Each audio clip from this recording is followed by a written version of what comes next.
So you think you want a smartwatch. That's cool. They're actually pretty neat now, and they can save you from pulling your phone out of your pocket as much.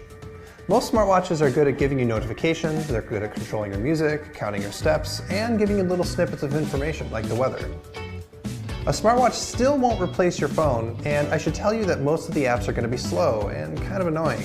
And a lot of them are actually not that great at just showing you what time it is. But hey, you're sold. You want a smartwatch. Well, you should get the best one. The one that gets all of the basics right and has a pretty good chance of getting the advanced stuff right too. Plus, oh yeah, it should look good and it should work really well with your phone. That last part is a tricky one. That's why if you have an iPhone, you should get an Apple Watch. And if you have an Android phone, you should get the new Moto 360. Let's talk iPhone first.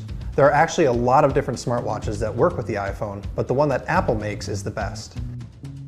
It looks good, it lasts a full day, and it has a lot of different choices for watch faces and style. Since Apple makes it, it's able to hook into all those Apple-y things like iMessage, Maps, and Calendar really well. It's especially improved since Apple updated the software.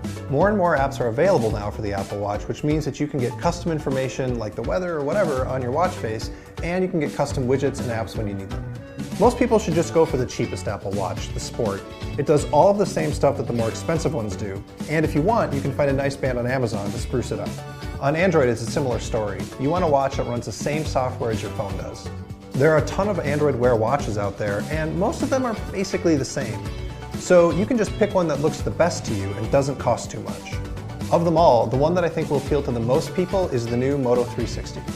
It comes in 2 sizes, and it can be easily customized with different bodies and watch bands. Yes, it does have a weird little flat tire on the display, but it's not as chunky or as slow as the other options. And there are a lot of options. Basically anything that's made in 2015 will be fine, except the ZenWatch 2, which is really slow and pretty cheap looking. But what you're really buying with the Apple Watch and the Moto 360 isn't what they can do today, but what they're more likely to be able to do in the future.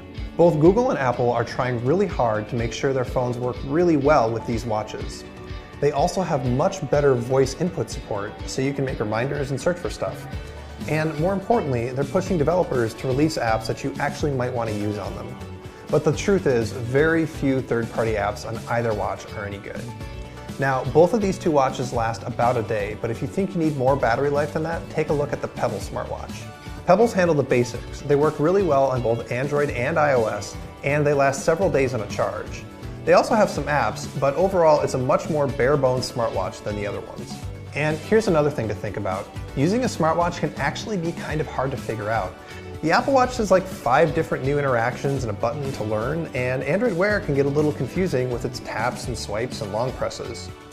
If you want something simple but still full-featured, Samsung's Gear S2 has a really nice dial on the top that you can just rotate. It's great, but it only works with Android, and I don't think it's going to get as much third-party support as the other watches. But here's the bottom line. Get the watch that looks good on your wrist, and accept that you're going to have to spend a few $100s to make that happen. You'll get notifications, you'll be able to count your steps, and maybe get directions to the local coffee shop. But if you want all that, and you want a watch that still has a pretty good chance of being supported in a year or 2, go with the watch that has the right software. For the iPhone, that's the Apple Watch. For Android users, it's the Moto 360.